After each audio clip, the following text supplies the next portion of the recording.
시청자 여러분 안녕하세요. 방현석이 만난 승부수들 진행을 맡은 소설 범도희 작가 방현석입니다.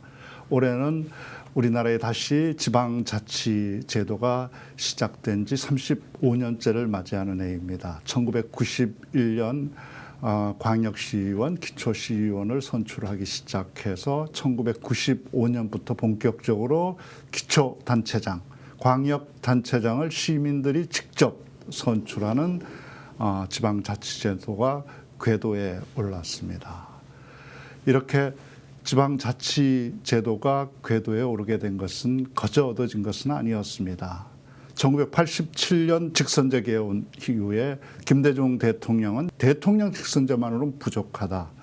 지역의 시, 군, 구청장에서부터 중앙의 대통령까지 국민이 직접 선출하고 감시할 수 있어야 우리나라가 선진 강국이 될 수 있다. 경제 강국, 문화 강국이 되기 위해서도 반드시 지방자치 제도가 필요하다고 역설하시고 1989년에 목숨을 건 단식 투쟁으로 지방자치 제도를 다시 시작하도록 만들었습니다. 그렇게 시작된 지방자치 제도는 실제로 김대중 대통령께서 말씀하셨듯이 우리나라를 경제강국, 민주주의 강국으로 또 문화강국으로 만들었습니다. 이재명 대통령도 바로 이 제도를 통해서 성남시장과 경기도지사로 능력을 인정받고 검증받아서 대통령이 되셨습니다. 오늘 이 자리에는 지방자치제도가 어떻게 시민들의 삶을 바꿔놓는지 그 효용감을 가장 잘 보여진 대표적인 지방자치단체장으로 손꼽히는 서울 성동구의 구청장 정원호 구청장님 모셨습니다. 반갑습니다. 네, 안녕하세요. 네, 성동구청장 정원호입니다. 네, 우리 정원호 구청장님들은 아마 다 아실 겁니다. 처음 구청장에 당선된 게 2014년도였죠. 네, 그렇습니다. 그 선거 때는 간신히 당선하셨죠. 50%를 살짝 넘겨서 네, 그렇습니다. 그 다음이 이제 2018년도째 민선 7기인가요? 네. 7기 때는 무려 20% 정도를 더 받아서 70%에 육박하는 그 득표율로 다시 재선하셨고, 네.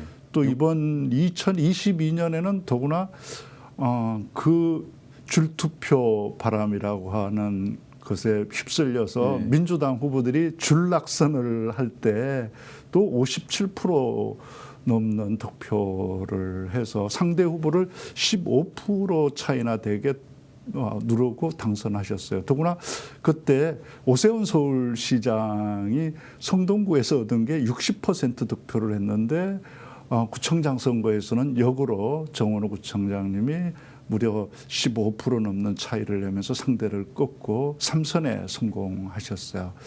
어떻게 이런 어려운 선거들 속에서 이렇게 비약적으로 지지율을 높이면서 그것도 뭐 보수 진보 할 것 없이 성동 구민들로부터 압도적인 지지를 받으면서 당선될 수 있었는지 그 비결이 뭐 있었나요? 네, 저희 성동구가 이제 최근 대통령 선거나 이런 걸 보면 시장 선거 이런 거 보면 민주당 지지도보다 보수당 지지가 좀 높은 편입니다. 그래서 보수당 지지도가 서울의 25개구 중에 5번째로 높은 편이죠. 네.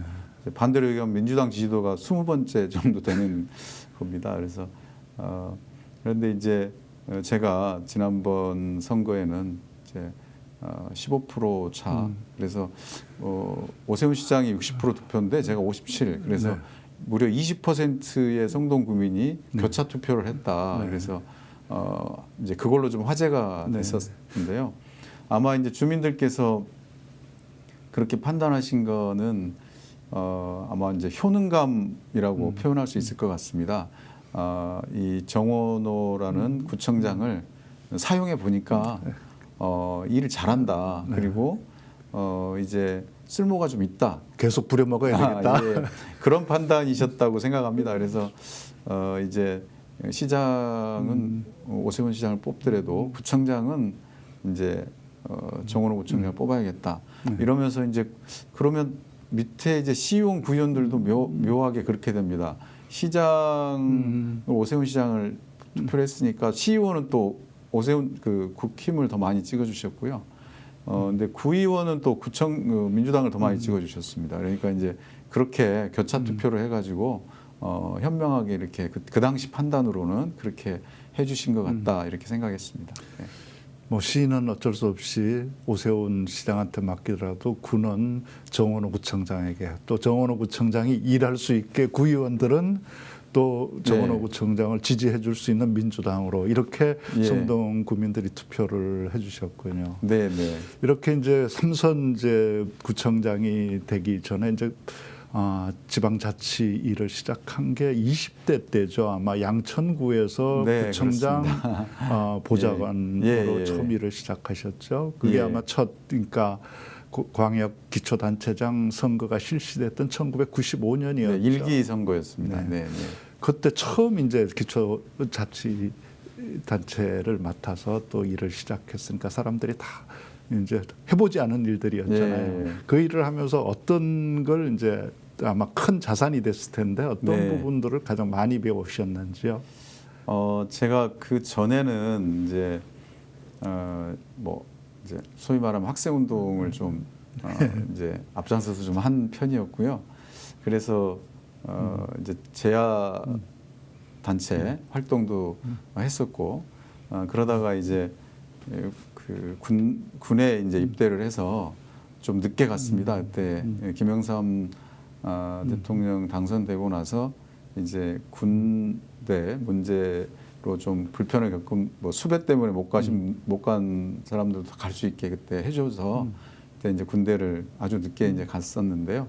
갔다가 제대를 할 때가 95년이었습니다. 그래서 제대를 하는데 그 당시 한 3월, 4월쯤 제대를 했는데 마침 이제 제대할 때쯤에 아는 선배, 재야단체 같이 일했던 선배님이 이 지방선거가 있는데 지인이 출마를 한다고 좀 이번에 뭐 알바 겸 이제 당장 제대해서 뭐 특별히 할 일 없으니까 알바 겸 좀 하면 어떻겠냐. 그래서 뭐 많이 주면 하겠다. 농담으로 이제 그렇게 하면서 도와드린 적이 있는데 그러면서 또 그 선거에 또 당선이 됐어요. 제가 네. 도와드린 분이 네.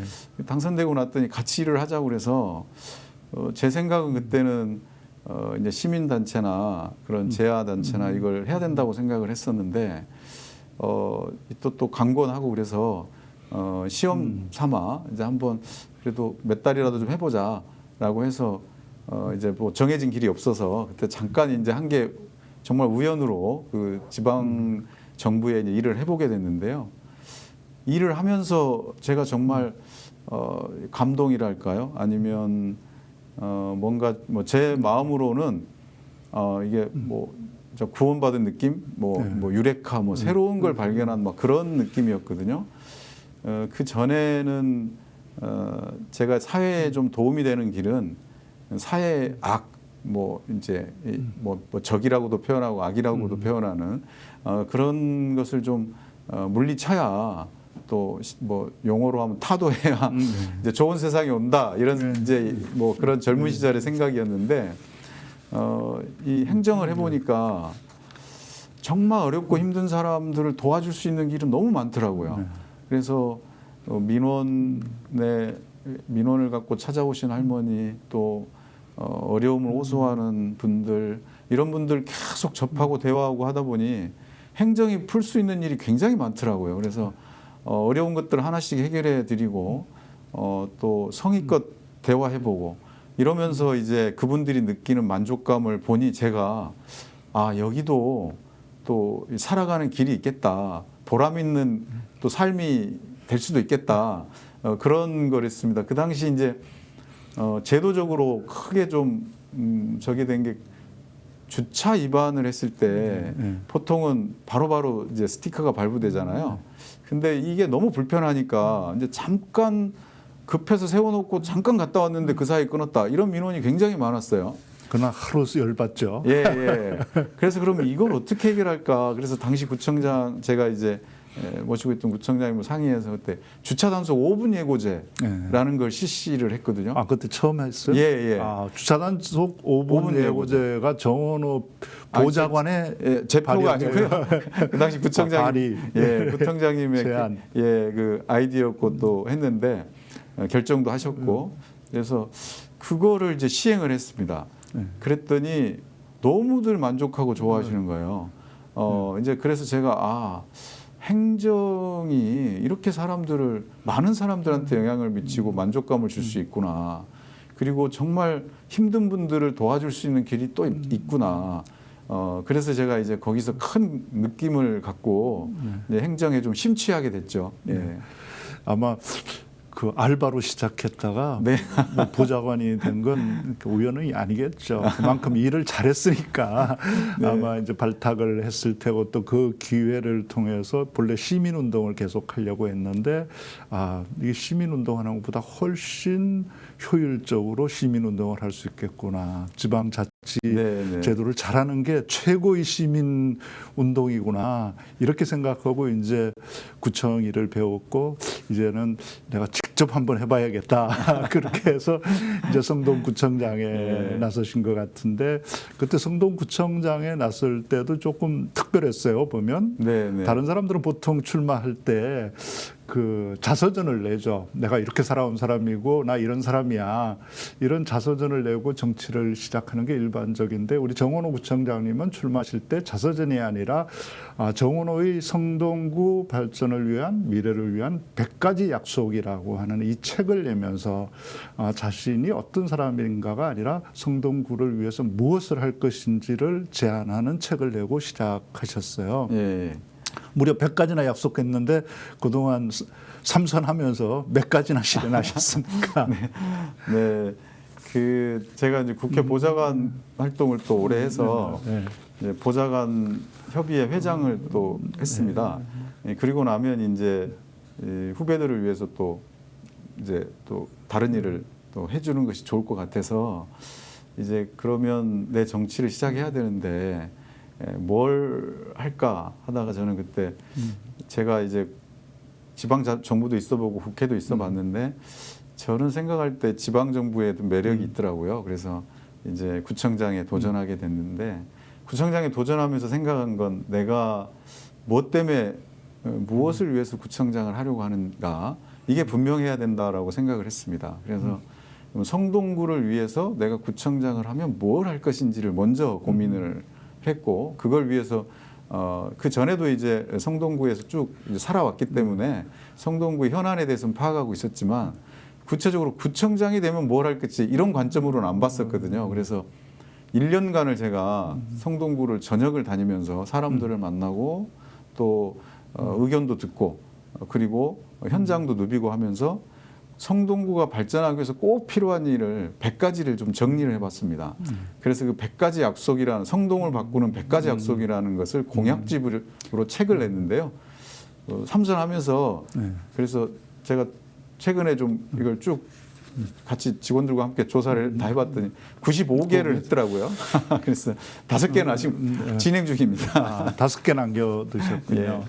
아마 그 정원호 구청장이 이렇게 일을 잘하게 된 데는 두 가지 또 과정들이 있었던 것 같습니다. 구청장 보좌관 또 국회의원 보좌관을 하면서 행정과 입법기관의 이제 가장 구체적인 일을 다루어 보는 경험을 가지니까 또 구청장과 실제 의원들이 보지 못하는 일들을 또 그 보좌관들은 더 자세히 보고 또 민원인들을 만나잖아요.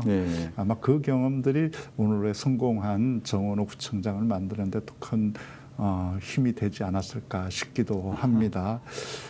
그 능력으로 성동 구민들 대상으로 한 그 구정 만족도, 구청 일의 만족도가 무려 97%가 넘는 조사 결과가 있었던데 이 여론조사 잘 믿기지가 않던데 이건 전무후무하지 않나요? 네, 한국 리서치 이제 우리나라에서 큰 리서치 회사죠. 거기서 했는데 94.7%였습니다. 그래서 사실은 그게 이제 리서치 회사에서도 이게 믿을 수 없다고 그래서 재검사까지 한 기록표입니다. 그래서 이제 그 보통 리서치 하고 나서 이렇게 의심되면 다시 한번 검사해 보잖아요. 네. 재검사까지 했는데 그렇게 나왔다고 본인들도 굉장히 놀라시더라고요. 예. 아마 뭐 전무후무한 기록 같습니다. 이재명 대통령이 성남시장 할 때 만족도가 굉장히 높다 그러는데 그때도 70%를 그렇게 넘지 못했었거든요.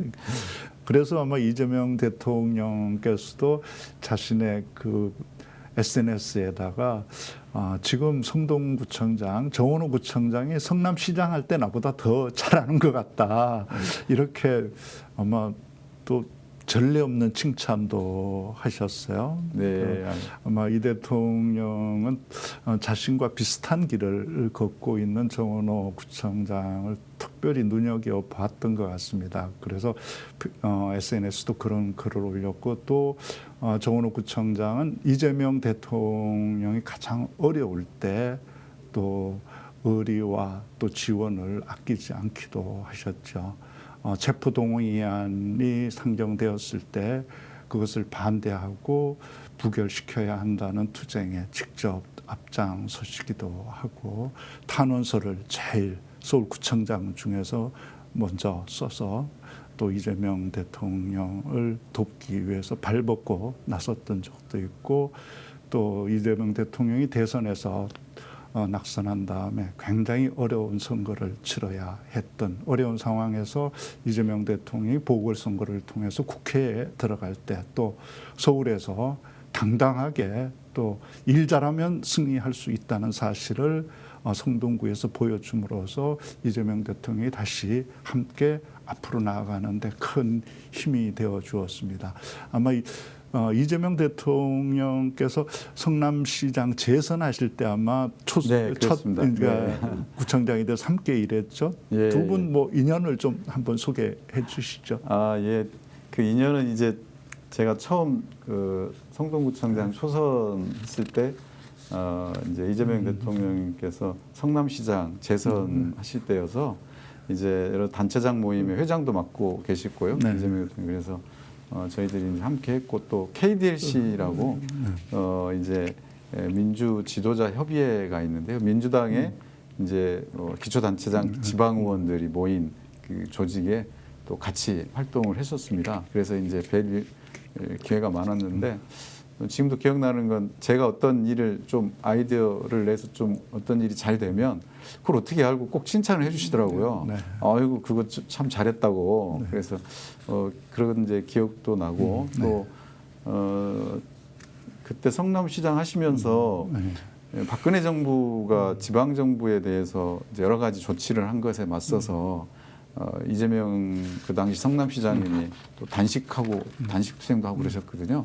그때 이제 또 저희들이 가서 지지 방문하고 또 함께 연대도 하고 이제 그랬던 게 이제 인연들이 쭉 이제 진행이 돼 왔습니다. 그래서 대통령이 되신 다음에도 좀 뭐 불러주시던가요? 예, 뭐 회의할 때도 부르시고 뭐 가끔 소통도 하시고 예. 여전히 챙기고 계시군요. 네. 그래서 정원호 구청장님을 이제 많은 사람들이 특히 저도 많이 들었습니다. 성동구에 사는 지인들이 정원호 구청장은 제2의 이재명이다, 리틀 이재명이다, 뭐 이런 얘기들을 꽤 했습니다. 근데 요즘 성동구 아닌 다른 지역에 사시는 분들 중에서도 정원호가 리틀 이재명인 것 같아 이런 말을 많이 하는 것 같습니다. 이런 얘기 들으시면 어떤 기분이 들어요? 네, 저야 무지 영광인데요. 네. 대통령님께 누가 되지 않을까 그런 게 좀 마음에 또 송구함이 좀 있습니다. 예. 그리고 이제 그 제가 이재명 대통령님 그 체포동의안 됐을 때 그때 이제 KDLC 상임대표였거든요. 그래서 전국의 기초단체장하고 지방의원들이 모인 조직의 상임대표로서 저희가 그 당시 혁신회의랑 저희가 공동으로 이제 부결해달라는 그런 투쟁들을 이제 국회의사당 앞에서 공동 주체로 이제 전개하고 저희가 주도하고 했는데 그때 그게 이제 그 현장에서 안 됐다는 얘기를 듣고 너무나 절망하고 또 그 절망을 다시 우리가 에너지로 만들자라고 결의했고 그런 시간들이 갑자기 좀 생각이 납니다. 그 이재명 대통령하고 정원호 구청장의 이제 닮은 점들이 이제 뭐 리틀 이재명이다 뭐 이렇게 하는 데는 이제 그러니까 막연히 그런 건 아니고 실제 일하는 방식에 비슷한 점이 꽤 있었던 것 네, 같아요. 네. 그 중에서 보면 민원들을 적극적으로 수렴하는 또 소통하는 국민들 시민들과 그 피하지 않고 적극적으로 나서서 이재명 대통령 표현을 빌면 아예 민원을 발굴하는 네, 뭐 이제 네. 받는 정도가 아니라 찾아다니면서 발굴하고 민원 찾아온 많이 받은 그 공무원들한테 표창하고 그래서 성남시에서는 네. 없는 민원 찾아다니는 예, 예. 정도였다고 예. 그렇게 알려졌단 말이에요. 네. 그 우리 성동 무덕도 겁먹지 않다. 또 직접 소통에 이재명 대통령도 뭐 말단 시청 공무원들에게도 자기 전화번호 다 네, 네. 알려주고 직접 얘기하도록 했는데 우리 구청장님도 직접 아마 시민들한테 제보 받고 문자 받고 답한다고 뭐 하루에 수십 개 수백 개도 하는 경우가 있다고 그러는데 구청장님 어떻게 직접 소통 통로를 만들고 운영하고 계세요? 그래서 이제 어쨌든 저는 그 기초자치단체장 하여튼 모든 공직자는 이제 제일 중요한 게 소통이라고 생각하는데요. 이 주민들과 소통이 가장 중요한 문제라고 보는데 그 소통은 그냥 홍보라고 생각하시는 분도 계신데 홍보가 아니고 소통의 기본은 잘 듣는 거라고 생각합니다. 잘 들어야 그 다음 스텝을 할 수 있죠. 그래서 잘 듣는 게 가장 중요한 일이라고 생각해서 모든 채널을 가동해서 뭐 인터넷 홈페이지 공개, SNS 뭐 이런 걸 다 이제 공개해서 봤는데요. 그 중에 이제 보니까 문자 메시지를 굉장히 편하게 생각하시더라고요. 네. 그래서 이제 보통 구청장에 바란다 뭐 이런 것들이 다 홈페이지에 있지 않습니까? 네. 시장에 바란다. 그런데 그걸 들어와서 기록하려면 굉장히 이제 그 공개된 거고 또 진입 장벽이 좀 있습니다. 신분도 좀 밝혀야 되고 뭐 이런 거 있으니까 그걸 조금 또 이제 어디 길을 지나가다가 불편한 걸 봤는데 그걸 집에 가서 정리하려고 그러면 그 사이에 온도차가 있잖아요. 불편한 걸 바로 봤을 때 바로 사진 찍어서 보낼 수 있고 바로 연락할 수 있는 그런 체계가 없을까 하다가 그 문자 메시지인데 이게 선거운동 할 때 보면 이제 그 후보자들이 그 국민들께 문자를 보낼 때 그 번호를 남기잖아요. 네. 근데 거기에 가끔 답이 와요. 네. 민원 문의하는 그런 게 오거든요. 그걸 좀 답하다가 보니까 이걸 아예 공식 채널로 하면 어떨까 해서 이제 재선 당선하고 나서 공식적으로 공개를 했죠. 네. 그래서 이제 앞으로 민원 있으면 이 번호로 주십시오 했더니 그날부터 엄청 민원이 오더라고요. 그래서 이제 그 민원을 하나하나 읽으면서 답하고 하면서 이제 주민들의 목소리를 더 깊게 듣게 된 거죠. 예. 예, 지금은 뭐 그 국회의원이나 또 단체장님들이 명함에 휴대폰 번호 공개하는 게 일상적이 됐지만 그렇죠. 예전에는 예. 그 명함에 휴대폰 번호는 안 찍고 사무실 전화만 이렇게 올리고 그랬었잖아요. 네, 그 시절에 맞습니다. 이제 네. 우리 구청장님은 오히려 직접 문자를 받아서 민원을 해결해 주는 네. 이런 때 하다 보면 정말 또 힘든 것도 많이 들어오고 네, 또 네. 해결해 줘서 보람이 크게 느껴질 때도 있을 텐데 예. 기억나는 일 중에 그렇게 들은 민원을 예. 참 해결하기 힘들어서 고통스러웠을 때나 아니면 이거 뭐 해결해줘서 정말 나도 기쁘고 그 사람도 기뻤을 예. 이런 보람이 있었던 거 떠오르는 게 있으면 한두 가지 얘기해 주시죠. 네, 굉장히 많은데요. 네. 그 중에 이제 정책화한 걸 좀 고민해 보면 그 초창기인데요. 네.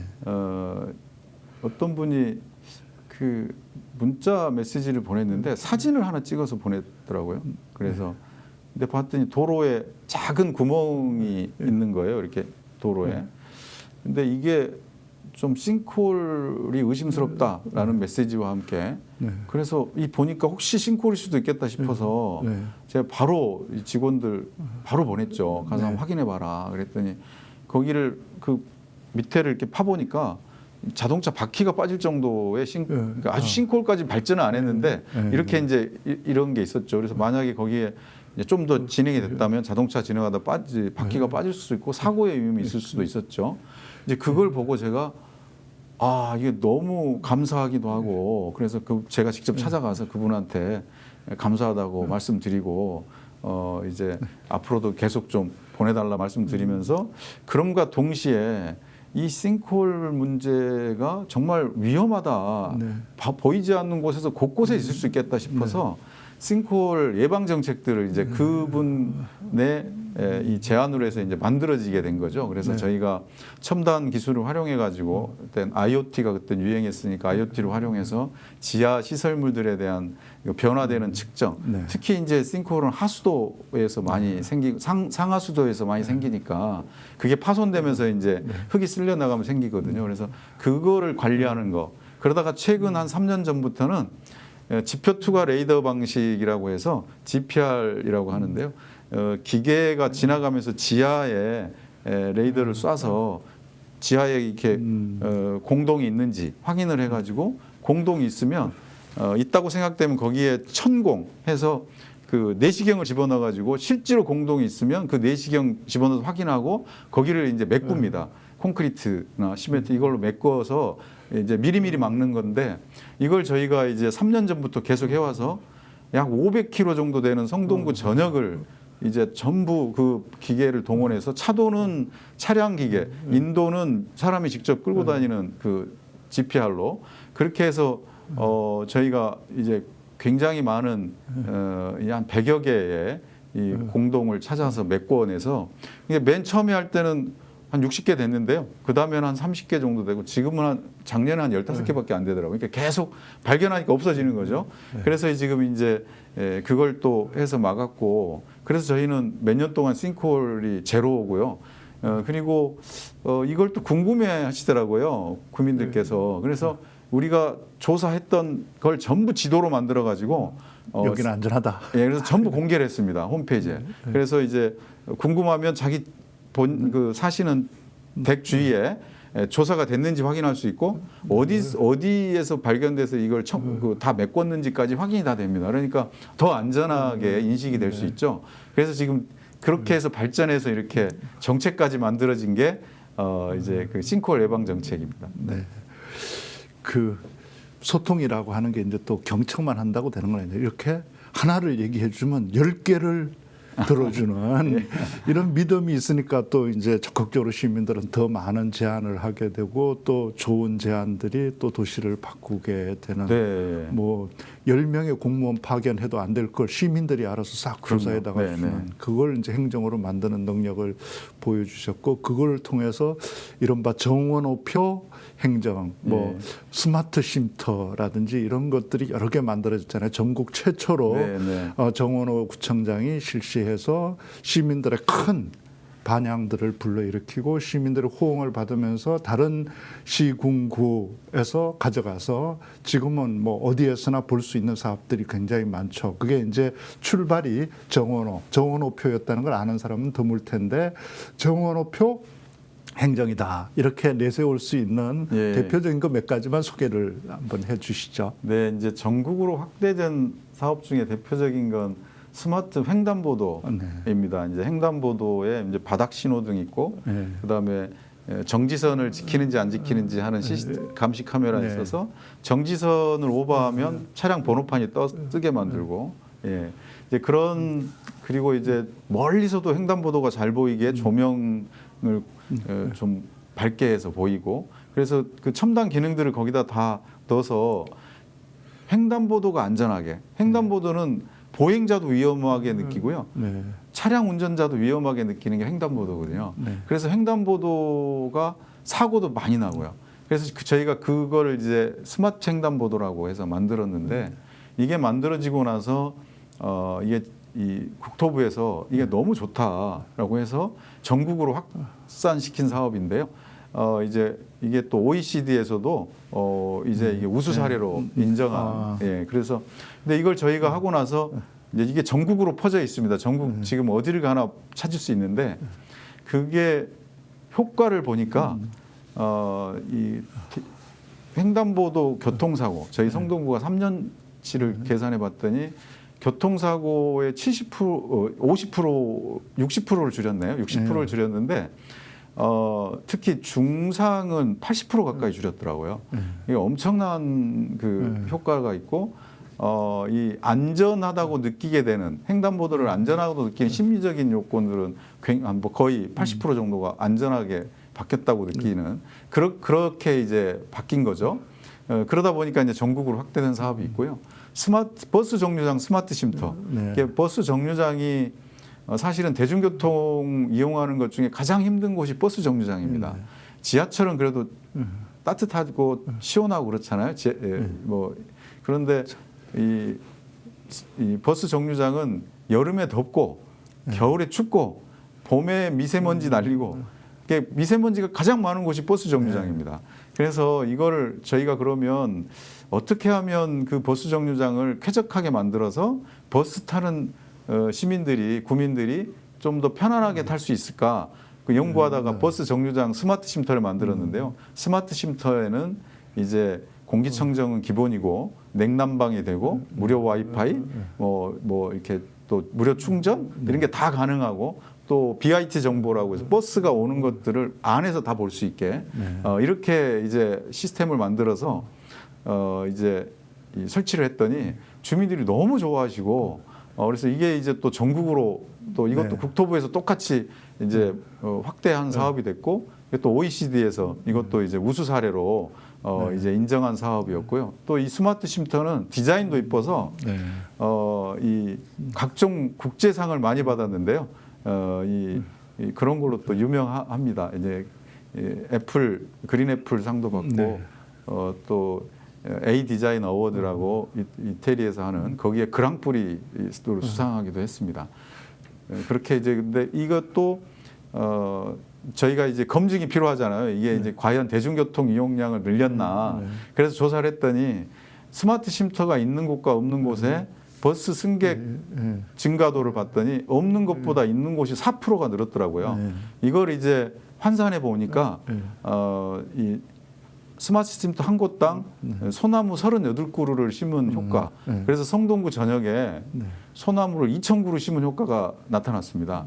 그렇다면 이 소나무 야산이 하나 생긴 정도죠. 도심에.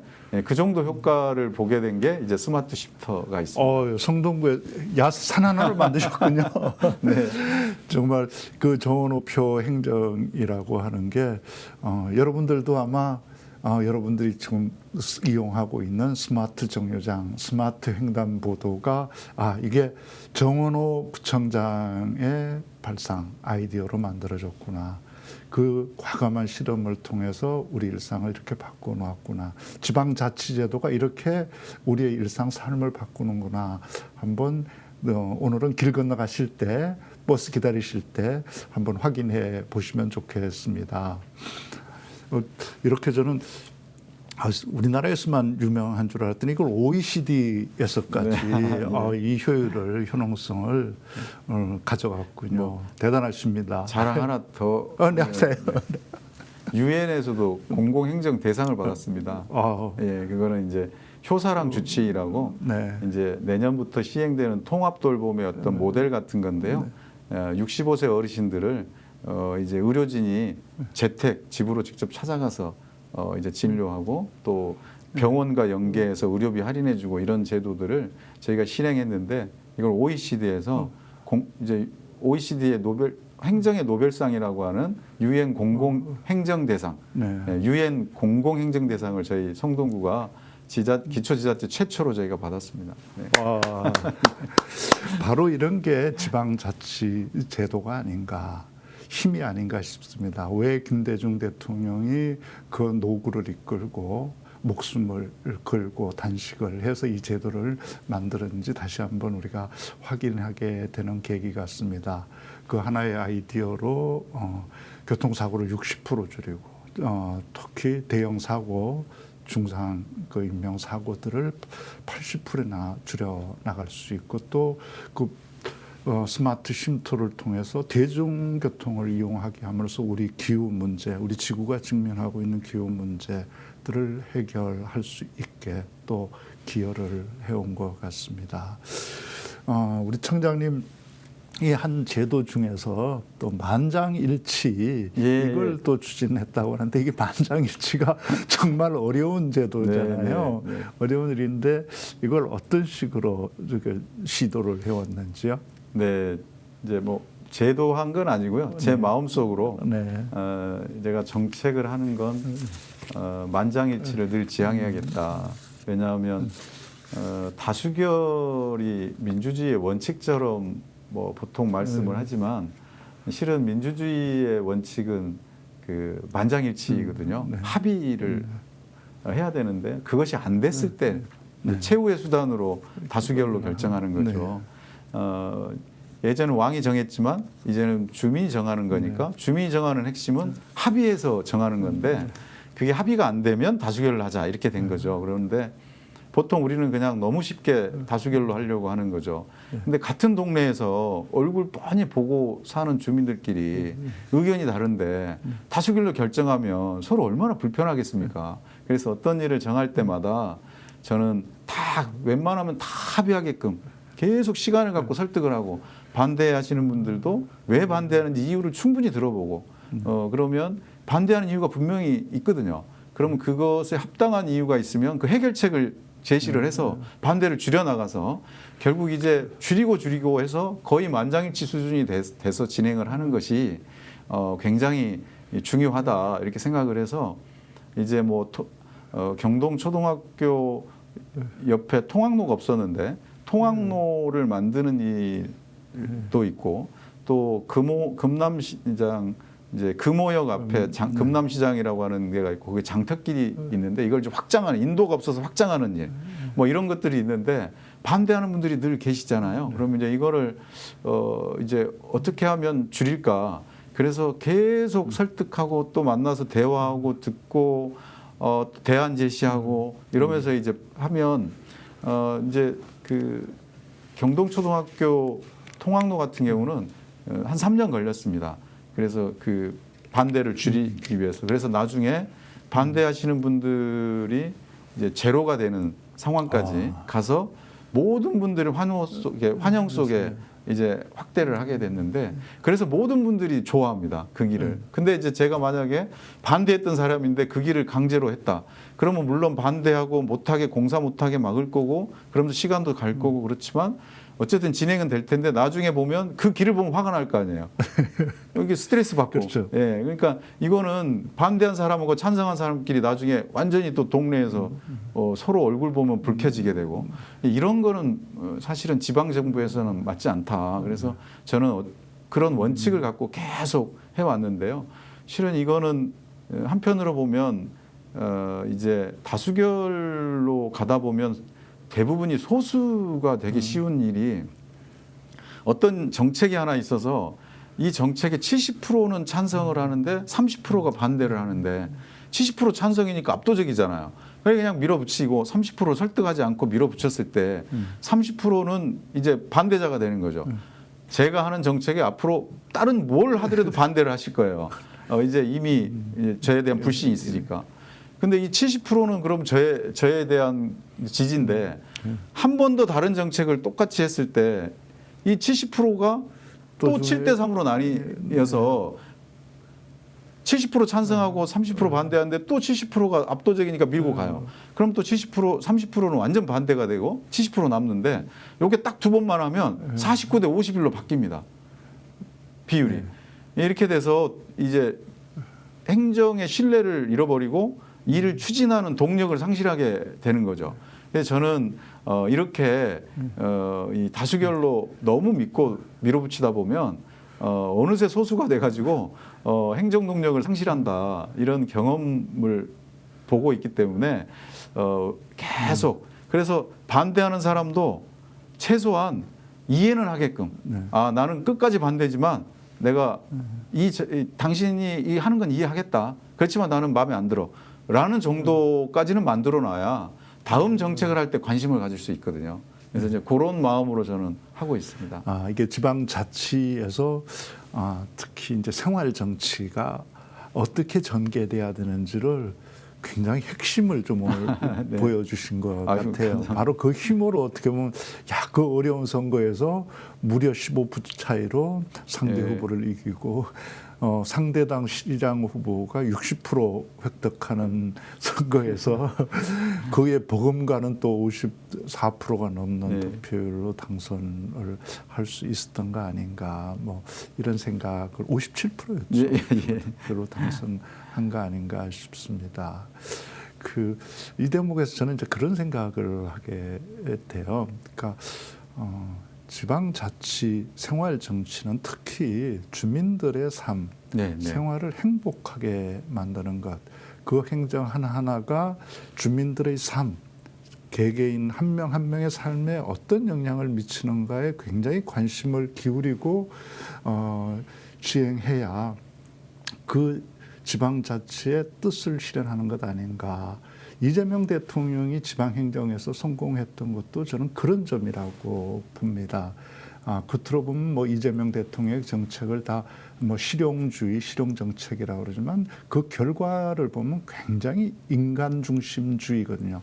그 행정 하나가 우리 시민들의 삶에 구체적으로 어떤 영향을 미치나, 아이들에게 생리대 하나를 지급해 줬을 때 그 아이들의 삶에 어떤 영향을 미치나, 노인들에게 20만 원 정도의 소일거리를 줬을 때 그 가정이 얼마나 행복하게 되나, 이 결과에 주목했던 사람이 저는 이재명 대통령이었고, 이재명 대통령의 실용주의 정책은 바로 그런 인간주의에 있다고 생각되고, 정은호 구청장님 지금 얘기하신 그런 노인들에 대한 케어, 그 보살피고 병원 지원하고 또 횡단보도 또 스마트 쉼터 이런 것이 우리 주민들의 생명, 다치면, 그죠? 그 한 가족 중에 한 명이 다치면 가족이 불행해지잖아요.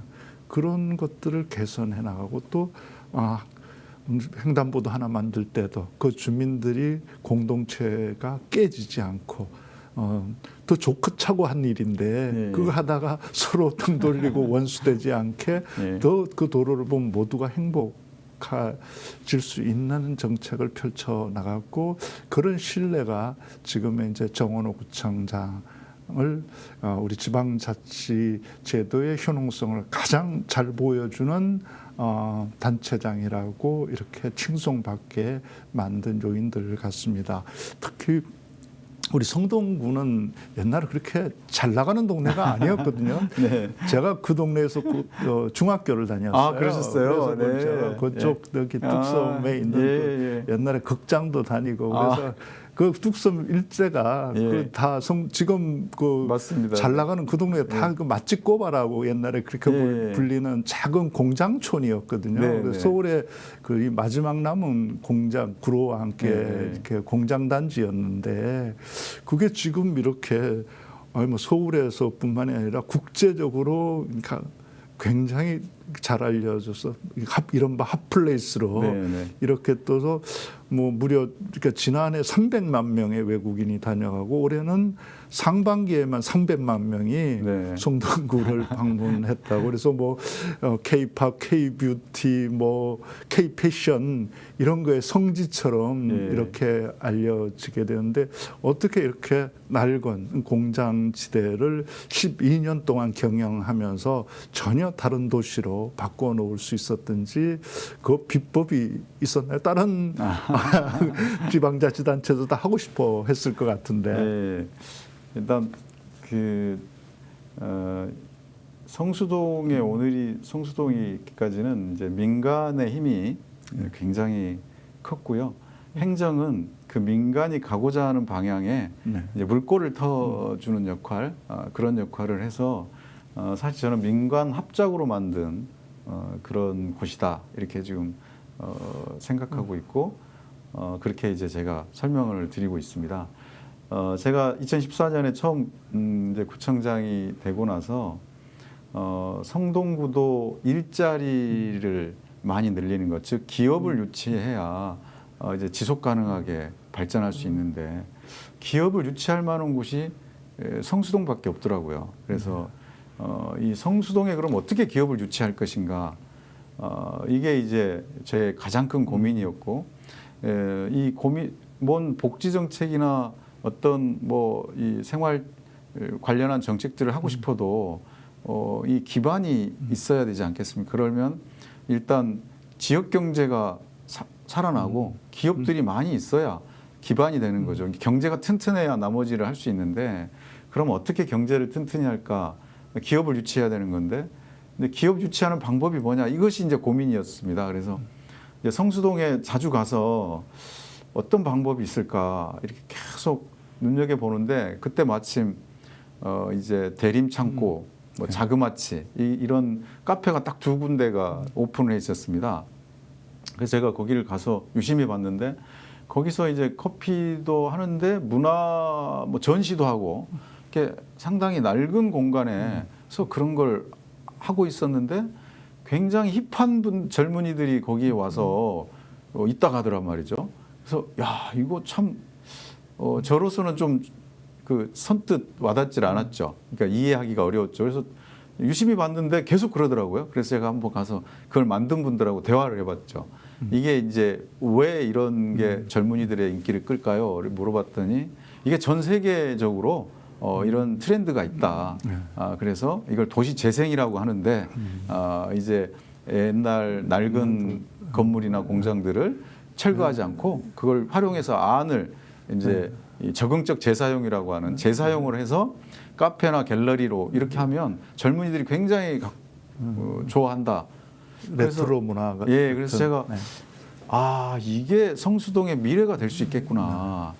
이제 이런 생각을 했고 그때 이제 성수동 공장들이 막 비어가고 있는 이제 슬럼화돼가고 있는 그런 상황이니 이런 것들이 성수동을 다 차지한다면 얼마나 성수동이 이 젊은이들이 많이 올까?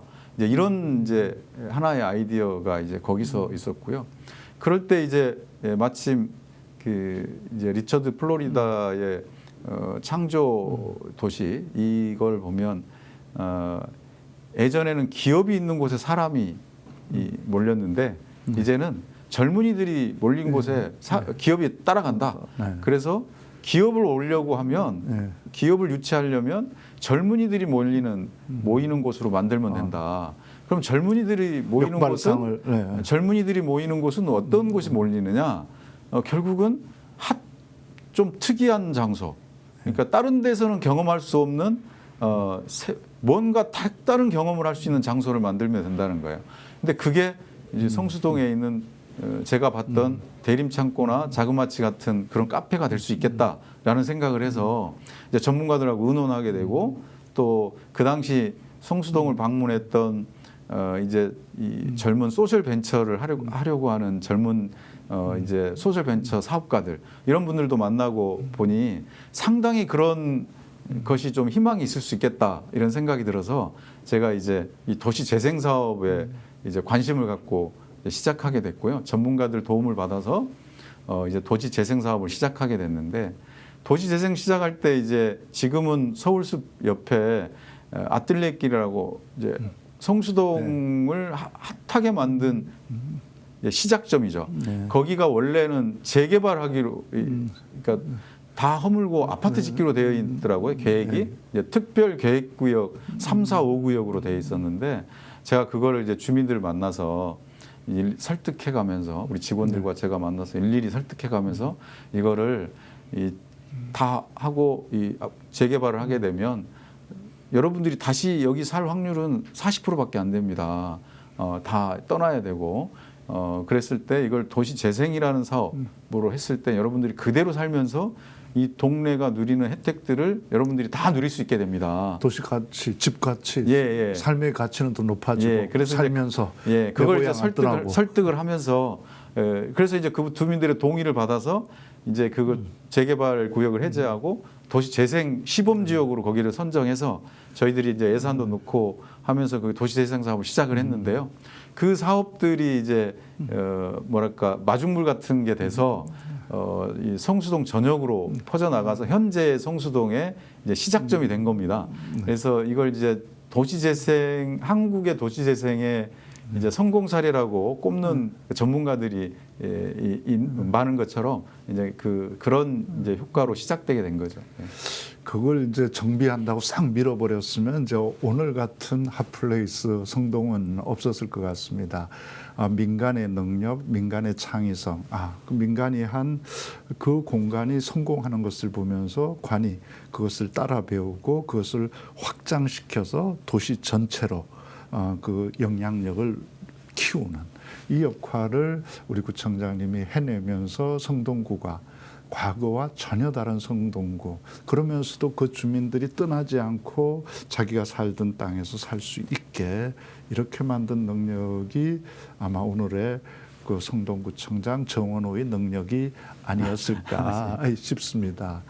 그 얘기 나온 김에 그렇게 이제 와서 사실은 관이 만들어줬다기보다 스스로 여기 와서 일하는 분들, 사업하시는 분들이 성동구를 만들어주신 거잖아요. 그렇습니다. 야, 여기 한번 와봐야 된다.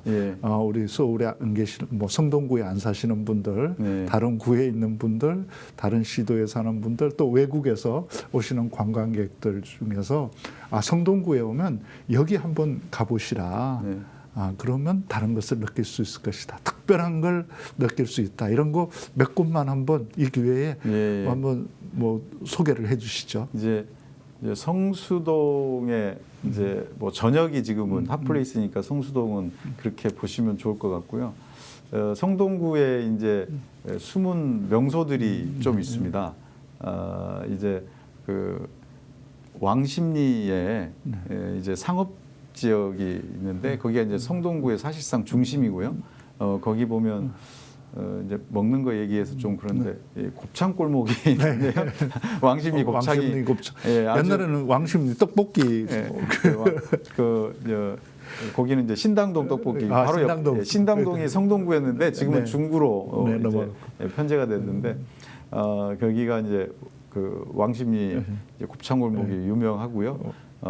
그리고 왕십리가 그리고 이제 저희가 성동구가 한강과 중량천, 청계천을 다 이게 품고 있습니다. 그래서 굉장히 수변 공간이 아름답습니다.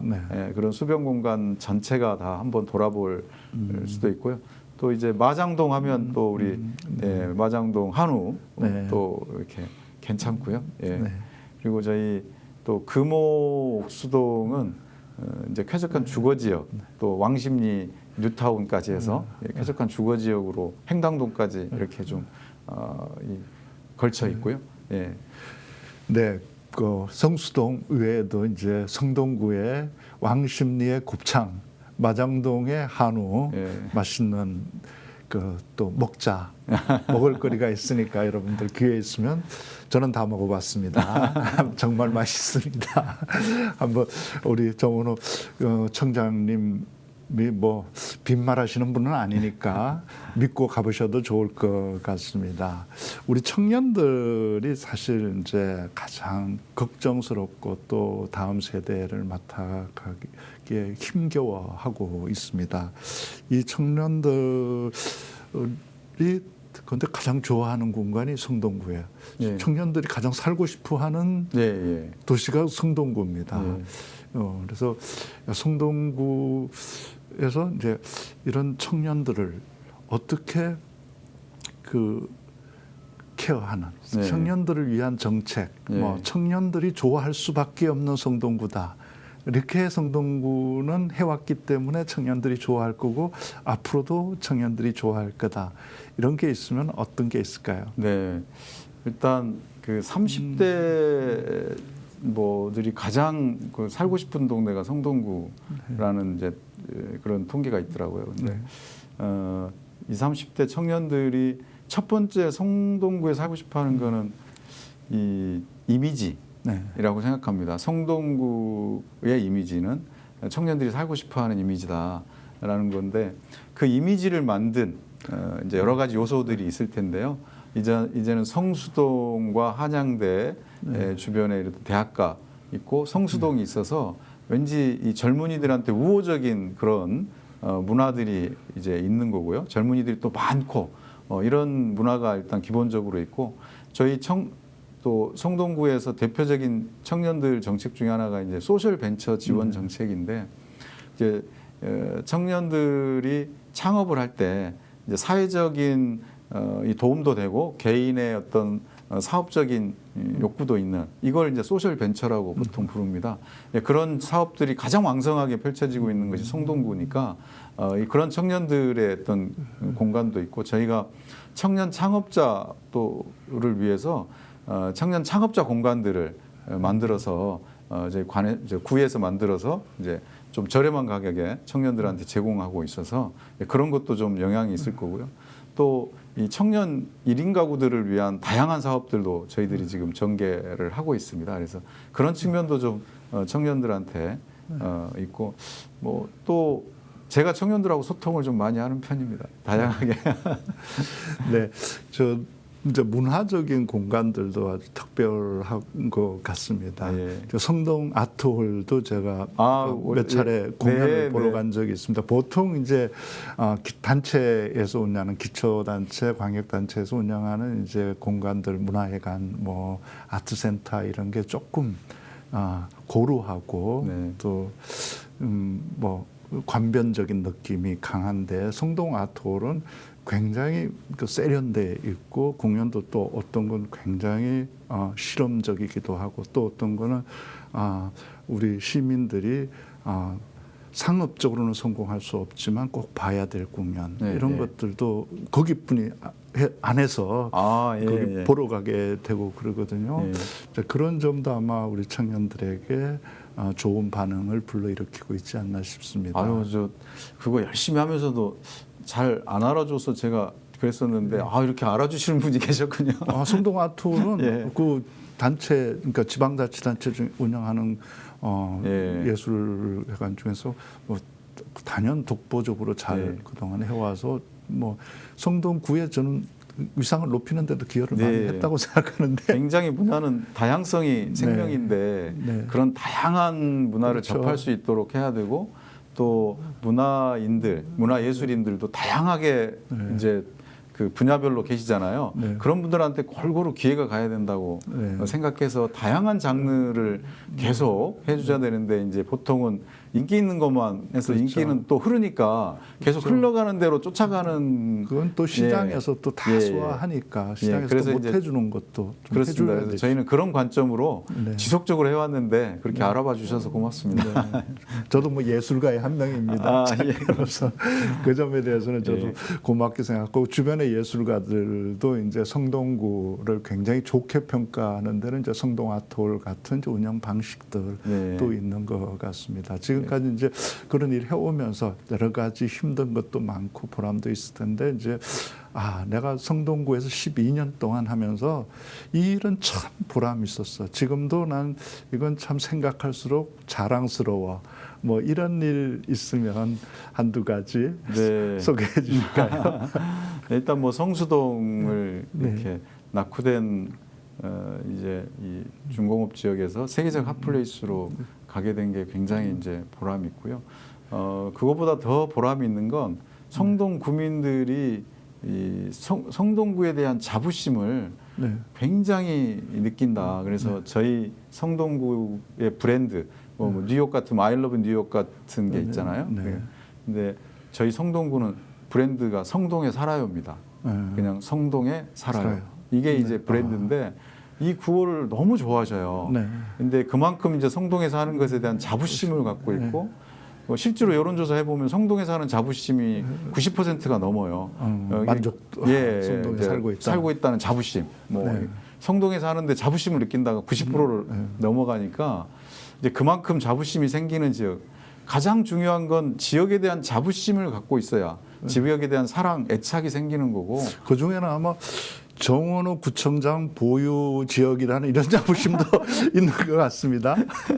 그래서 그게 저는 제일 지금 그래서 이제 제가 어디 가면 주민들이 아유 성동에 살아 좋아요. 뭐 이제 그리고 그 성동에 산다는 거를 너무나 좋게 이제 자부심을 느끼기 때문에 지역에 대한 애착도 생기고 지역에 대한 일이 생기면 참여하고 싶어 하시고 그리고 자원봉사가 늘어나고 이런 것들로 다 이제 표현이 되는 것 같습니다. 네.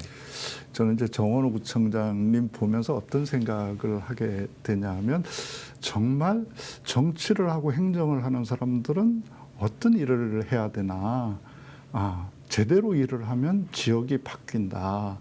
제대로 일을 하지 않기 때문에 우리가 늘 이상한 사람들이 집권을 하고 이상한 정치를 하게 만드는 것이 아닌가. 그걸 못하게 하는 가장 훌륭한 길은 훌륭한 사람들이 정치를 하고 훌륭한 사람들이 행정을 해서 훌륭한 사람들이 하면 바뀐다는 걸 보여주면 세상이 달라진다고 생각합니다. 그게 바로 이재명 대통령이 성남시에서 보여줬고 경기도에서 보여줬기 때문에 성남시가 바뀌었고 강남에 가까운 투표 성향을 가지고 있는 분당에서도 승리할 수 있었고 또 경기도에서도 높은 지지율을 받고 광역 단체 도민들이 자랑스러워하고 경기도민인 걸 자랑스러워하고 성남 시민인 걸 자랑스러워할 수 있었듯이 또 우리 정원호 구청장님처럼 성동구에 산다는 것이 자랑스럽고 우리 구청장이 정원호인 것이 자랑스러운 이렇게 일을 잘해주면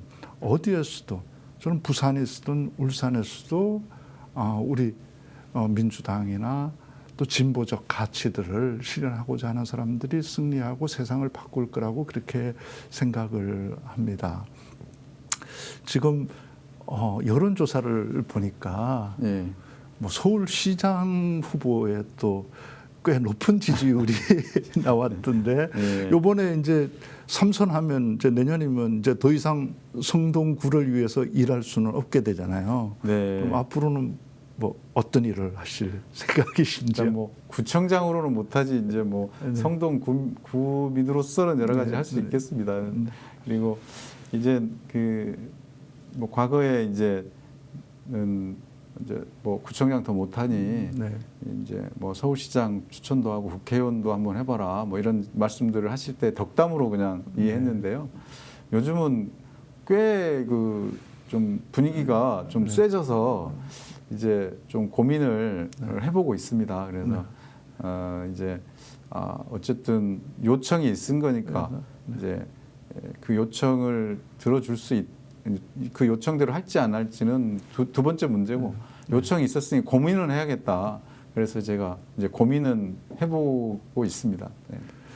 우리가 얘기하는 동안 어느새 예. 시간이 다 흘러갔습니다. 마지막으로 그동안 12년 동안 이제 지방자치 제도를 이끌면서 생활 정치를 하면서 얻게 된 뭐 철학, 예. 원칙 같은 게 있으면 어떤 것이고 또 우리 국민들뿐만 아니라 서울 시민들, 우리 국민들에게 부탁하고 싶은 말, 우리 지방자치를 더 잘 발전시키고 효율적으로 이용하고 또 우리 정치가 지방자치의 근거에서 더 발전하기 위해서 어떤 게 필요한지 이 두 가지 말씀 좀 해주시죠. 저는 이제 요즘 뭐 예전에도 그랬겠지만 요즘 그 국민들의 어떤 수준이랄까요?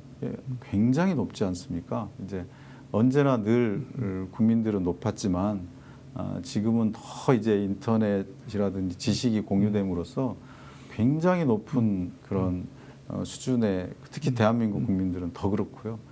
이 국민들을 국민들의 생각을 저희들이 잘 읽고 잘 따른다면 저는 좋은 정책들을 많이 만들 수 있다. 보통 정치의 치자가 이제 물수에 이제 뭐 물을 다스리는 그 물기를 잘 낸다. 뭐 이런 의미여서 나중에 이게 확대가 돼서 이제 다스릴 치자가 된 건데요.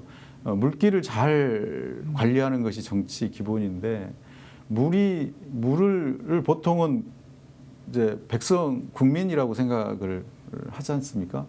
그 국민들의 어떤 생각을 하고 있고 어떤 방향으로 가려고 하는지를 잘 파악해서 그 길을 열어주는 것, 그것이 정치고 행정이 해야 될 일이고 그렇다면 국민들의 의견을 귀 기울이는 것, 그것이 저는 정치의 기본이라고 생각합니다. 그래서 늘 그런 식의 저는 이제 생각을 갖고 해왔고 그래서 주민들의 의견을 잘 들으면 거기에 답이 나오고 그런 일을 하면 주민들이 만족하고 흔히들 한 일은 많은데 주민들이 몰라준다 이런 얘기를 많이 하는데 그건 주민들이 원하지 않은 일을 했기 때문이라고 저는 생각합니다. 그래서 주민들이 원하는 일을 하면 주민들이 참 일 많이 했다고 합니다. 그래서 저는 주민들의 귀 기울이고 주민들의 마음을 읽고 그리고 일하는 것 이것이 저의 정치 철학이고 그 길에 이제 지방 자치의 답도 있지 않을까 그런 생각을 해봅니다. 네, 정원호 청장께서 마지막으로 비밀을 털어놓으셨습니다. 성공하는 구청장, 성공하는 지자체 단체장이 되려면 시민들이 원하는 일을 해야 한다. 내가 원하는 일이 아니라 시민들을 위해서 시민들이 원하는 일을 찾아서 할 때 성공한다는 말씀을 주셨습니다. 여러분들 오늘 우리 지방자치 제도의 효능감을 가장 잘 보여주고 있다고 평가받고 있는 성동구의 정원호 구청장님 모시고 얘기 들었습니다. 지난 35년 동안 우리 김대중 대통령께서 목숨을 건 단식투쟁을 통해서 쟁취해서 실행시킨 지방자치단체가 오늘의 대한민국 지방자치제도를 여기까지 끌고 왔습니다. 이 힘으로 우리 대한민국은 정권 교체도 했고 또 선진 민주 국가, 선진 경제 그리고 문화 강국으로 도약했습니다. 내년에는 36년째 도입이고 또 본격적인 광역단체장까지 직선으로 뽑은 지 31년 되는 해입니다. 내년에는 우리 지방자치제도가 더 완벽하게 성공하는 훌륭한 선거 결과가 될 수 있도록 우리 국민 모두가 지금부터 단단히 정신 차리고 관심을 가지고 투표도 잘 해야 되겠습니다. 오늘 긴 시간 함께해 주신 정원호 구청장님 고맙습니다. 반갑습니다. 감사합니다. 네. 애청자 전용 상품을 만들었는데 자동차 보험 또한 보험의 점검이 필요합니다. 꼼꼼하게 보장이 돼 있는지 다 체크해드리고 있습니다. 바로 상담 가능하고 즉시 비교 견적해드리는 1644-1226 자신 있다 비교하라. 저희가 스픽스 애청자 전용 상품으로 만든 만큼 1644-1226을 전화 주셔서 꼭 상담 받아보시길 바라겠습니다. 여러분들의 응원, 격려 그리고 혜택 돌려드리겠습니다. 스픽스 구독자 여러분, 뼈, 무릎, 허리 관리 매우 중요하죠. 그래서 오늘 특별히 준비한 바로 MSM 더블케어. 관절, 연골, 뼈 건강에 가장 좋은 원료는 MSM인데요. 고함량 1500mg을 준비했습니다. 관절, 연골에는 묻지도 따지지도 않고 MSM 더블케어로 관리해보시죠. 그래서 가격은 얼마냐? 하나 사면 하나가 덤으로 갑니다. 59,900원으로 이 가격 놓치면 후회할 것이고요. 딱 준비된 수량 500세트만 선착순 마감합니다. 지금 바로 스픽스몰에서 확인해주세요.